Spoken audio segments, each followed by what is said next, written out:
ప్రపంచాన్ని వేధిస్తున్న ఉగ్రవాదం భారత్కు మాత్రం కొత్త సమస్య కాదు.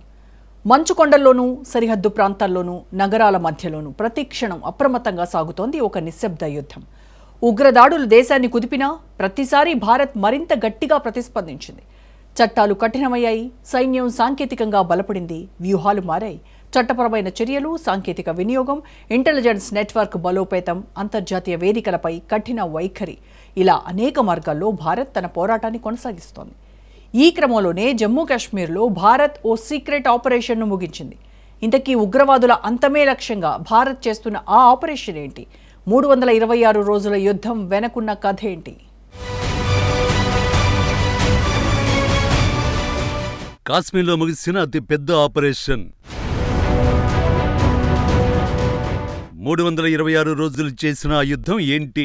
ప్రపంచంలో శాంతి కోసం ప్రతి దేశం ప్రయత్నిస్తున్నప్పటికీ ఉగ్రవాద సమస్య ఇంకా ఓ మహమ్మారిగా కొనసాగుతోంది. ఈ సమస్య కేవలం అభివృద్ధి చెందని దేశాలకు మాత్రమే కాకుండా ప్రపంచంలో అగ్రరాజ్యాలు కూడా దీని బారిన పడుతున్నాయి. అమెరికా, కెనడా, ఆస్ట్రేలియా, ఇంగ్లాండ్ వంటి పెద్ద దేశాలు కూడా ఉగ్రవాదాన్ని ఎదుర్కోవడంలో పూర్తిగా సమగ్రంగా వ్యవహరించడం లేదు. ఈ స్థితికి ప్రధాన కారణాలు రాజకీయాలు, ఓటు బ్యాంకింగ్, స్వార్థపరమైన ఆర్థిక ప్రయోజనాలు అని పరిశీలకులు చెబుతున్నారు. అంటే దేశాలు సంయుక్తంగా ఉగ్రవాదంతో పోరాడడానికి అవసరమైన మార్గదర్శకతను అనుసరించడంలో లోపించాయి. పాకిస్తాన్ వంటి దేశాలను ఉగ్రవాదులకు స్వర్గధామంలా మారింది అని విమర్శలు వస్తున్నాయి. మరోవైపు అమెరికా వంటి దేశాలు పాకిస్తాన్ పట్ల ఉదాసీనంగా ఉంటున్నాయి.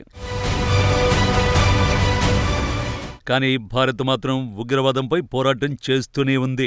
భారతదేశం స్వాతంత్ర్యం పొందినప్పటి నుంచి ఎన్నో సవాళ్లను ఎదుర్కొంది. వాటిలో అత్యంత క్లిష్టమైనది ఉగ్రవాదం. ఇది కేవలం భద్రతా సమస్య మాత్రమే కాదు, దేశ ఆర్థిక వ్యవస్థ, సామాజిక ఐక్యత, ప్రజల నమ్మకాలపై ప్రభావం చూపే సమస్య. భారతదేశం వివిధ దశల్లో వివిధ రూపాల్లో ఉగ్రవాదాన్ని ఎదుర్కొంది. పంజాబ్లో 1980ల కాలంలో తీవ్రవాదం, ఈశాన్య రాష్ట్రాల్లో తిరుగుబాట్లు, జమ్మూ కశ్మీర్లో సరిహద్దు దాటి వచ్చే ముష్కర దాడులు, ఇవి అన్ని దేశాన్ని అప్రమత్తం చేశాయి. జమ్మూ కశ్మీర్లో పరిస్థితి 1990ల నుంచి తీవ్రంగా మారింది. సరిహద్దు దాటి శిక్షణ పొందిన ముష్కరులు లోపలికి చొరబడి భద్రతా బలగాలపై, సాధారణ ప్రజలపై దాడులు చేయడం ప్రారంభించారు. ఈ పరిస్థితిని అదుపులోకి తేవడానికి భారత సైన్యం, సిఆర్పీఎఫ్, స్థానిక పోలీసులు కలిసి సమన్వయంతో పనిచేస్తున్నారు. కాలక్రమేణా ఇంటెలిజెన్స్ వ్యవస్థను బలోపేతం చేయడం, సాంకేతిక పరిజ్ఞానాన్ని వినియోగించడం, స్థానిక ప్రజలతో విశ్వాసాన్ని పెంచడం వంటి చర్యలు చేపట్టారు. ఉగ్రవాదాన్ని అరికట్టడానికి కేంద్ర ప్రభుత్వం కఠినమైన చట్టాలను అమలు చేసింది.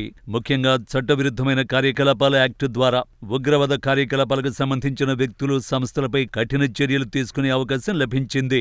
ఆర్థిక సహాయాన్ని నిలిపివేయడం, అనుమానితులను అరెస్ట్ చేయడం, ఆస్తులను సీజ్ చేయడం వంటి చర్యలు ఈ చట్టం ద్వారా సాధ్యమవుతున్నాయి. భారతదేశ చరిత్రలో కొన్ని ఉగ్రదాడులు దేశాన్ని కుదిపేశాయి. 2008లో జరిగిన ముంబై అటాక్స్ దేశ భద్రతా వ్యవస్థను మళ్లీ సమీక్షించుకునేలా చేశాయి. ఆ ఘటన తర్వాత తీర భద్రతను పెంచడం, ఎన్ఎస్జీ వంటి ప్రత్యేక దళాలను మరింత శక్తివంతం చేయడం జరిగింది.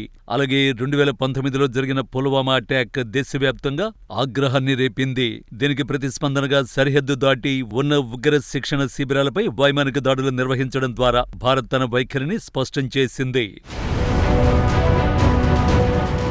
2019లో ఆర్టికల్ 370 రద్దు చేయడం జమ్మూ కశ్మీర్లో పెద్ద మార్పుకు దారితీసింది. కేంద్ర పాలన అమల్లోకి రావడంతో భద్రతా చర్యలు కఠినతరమయ్యాయి. ఉగ్రవాద కార్యకలాపాలు కొంతమేర తగ్గినట్లు అధికారిక గణాంకాలు సూచిస్తున్నాయి. అయినప్పటికీ పూర్తిగా సమస్య తీరిపోలేదు. సరిహద్దు దాటి చొరబాట్లు, స్థానిక మద్దతు వంటి అంశాలు ఇంకా సవాళ్లుగానే ఉన్నాయి. ఈ సమస్యను ఎదుర్కోవడానికి కేంద్ర ప్రభుత్వం అనేక చర్యలు తీసుకుంటోంది. ఉగ్రవాదులకు సహకారం చేస్తున్న ఉద్యోగులను తొలగించడం, స్థానికులతో సమన్వయాన్ని పెంచడం వంటి చర్యలు ఇందులో భాగం. ఇటీవలి కాలంలో డ్రోన్లు, శాటిలైట్ చిత్రాలు, ఆధునిక కమ్యూనికేషన్ వ్యవస్థలు, సైబర్ మానిటరింగ్ టూల్స్ వంటి సాంకేతిక సాధనాలను భద్రతా బలగాలు విస్తృతంగా ఉపయోగిస్తున్నాయి. ఉగ్రవాదుల ఆర్థిక లావాదేవీలను గుర్తించేందుకు డిజిటల్ ట్రాకింగ్ పద్ధతులు అమల్లో ఉన్నాయి. సోషల్ మీడియా ద్వారా జరుగుతున్న రాడికలైజేషన్ ను అరికట్టేందుకు ప్రత్యేక సైబర్ యూనిట్లు పనిచేస్తున్నాయి. ఉగ్రవాదాన్ని ఎదుర్కొనే ప్రతి ఆపరేషన్ వెనుక సైనికుల త్యాగం ఉంటుంది. మంచు కురిసే కొండలు, అరణ్య ప్రాంతాలు, సరిహద్దు వద్ద ఉన్న క్లిష్ట పరిస్థితుల్లో వారు సేవలందిస్తున్నారు. అనేక మంది తమ ప్రాణాలను దేశ భద్రత కోసం అర్పించారు. వారి ధైర్యం, క్రమశిక్షణ, దేశభక్తి భారత ప్రజలకు స్ఫూర్తి. భారతదేశం ఉగ్రవాదంపై ప్రపంచ దేశాలు కలిసికట్టుగా పోరాడాలని పలు అంతర్జాతీయ వేదికల్లో పిలుపునిస్తోంది. ఐక్యరాజ్య సమితి వంటి వేదికలపై ఉగ్రవాదానికి ఆర్థిక సహాయం అందించే దేశాలపై చర్యలు తీసుకోవాలని భారత్ నిరంతరం కోరుతోంది.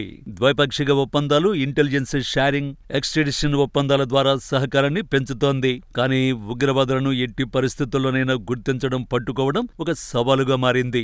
ఉదాహరణకు కశ్మీర్లోని ఒక చిన్న గ్రామంలో 7 ఉగ్రవాదులను సైన్యం హతమార్చడానికి 326 రోజులు పట్టింది.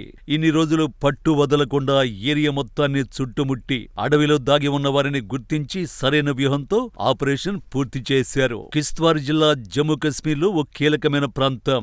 ఇది భూభౌగోళికంగా సవాలైన ప్రాంతం. ఇక్కడి గుహలు, ఎడారులు, మంచుతో నిండిన అడవులు ఉగ్రవాదులకు సహజ ఆశ్రయం. మంచు కురిసే చీకటి అడవుల్లో దాగి ఉన్న ఉగ్రవాదుల్ని గుర్తించడం, పట్టుకోవడం సైన్యానికి పెద్ద కష్టంగా ఉంటుంది.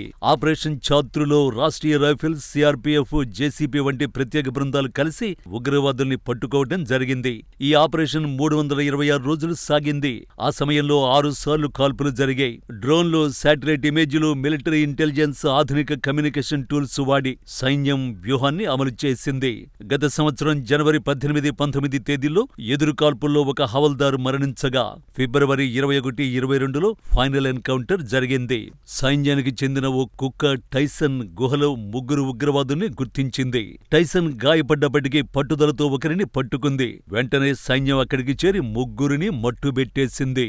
వీరిలో ఒకరు కశ్మీర్కి చెందిన జైషే మహమ్మద్ కమాండర్ సైఫుల్లా, మిగతా 2 పాకిస్తానీలు. ఆపరేషన్ ముగిసిన తర్వాత గాయపడిన టైసన్ను శ్రీనగర్లోని ఆర్మీ ఆసుపత్రికి తరలించారు. ఈ 326 రోజుల ఆపరేషన్ ద్వారా సైన్యం ఉగ్రవాదులకు ఎదురుగా త్యాగం, ధైర్యం, సాంకేతికత, సమన్వయం శక్తిని చాటింది. సైన్యం శ్రద్ధ, వ్యూహాత్మక విధానం, సాంకేతికతను సమగ్రంగా ఉపయోగించి ప్రాంత భద్రతను బలోపేతం చేసింది. ఈ విధమైన ఆపరేషన్లు భవిష్యత్తులో కూడా దేశ భద్రతకు పునాదులుగా నిలుస్తాయి. భారతదేశం ప్రత్యేకంగా జమ్మూ కశ్మీర్లో ఉగ్రవాద సమస్యను ఎదుర్కోవడంలో సైన్యం చేస్తున్న ప్రయత్నాలు ప్రామాణిక ఉదాహరణ. ఈ సమస్య ఒక్కటి చేరిస్తే దాని పక్కన రాజకీయాలు, స్థానిక సహకారం, భౌగోళిక సవాళ్లు అన్నీ కలిసి సమస్యను క్లిష్టతరం చేస్తాయి.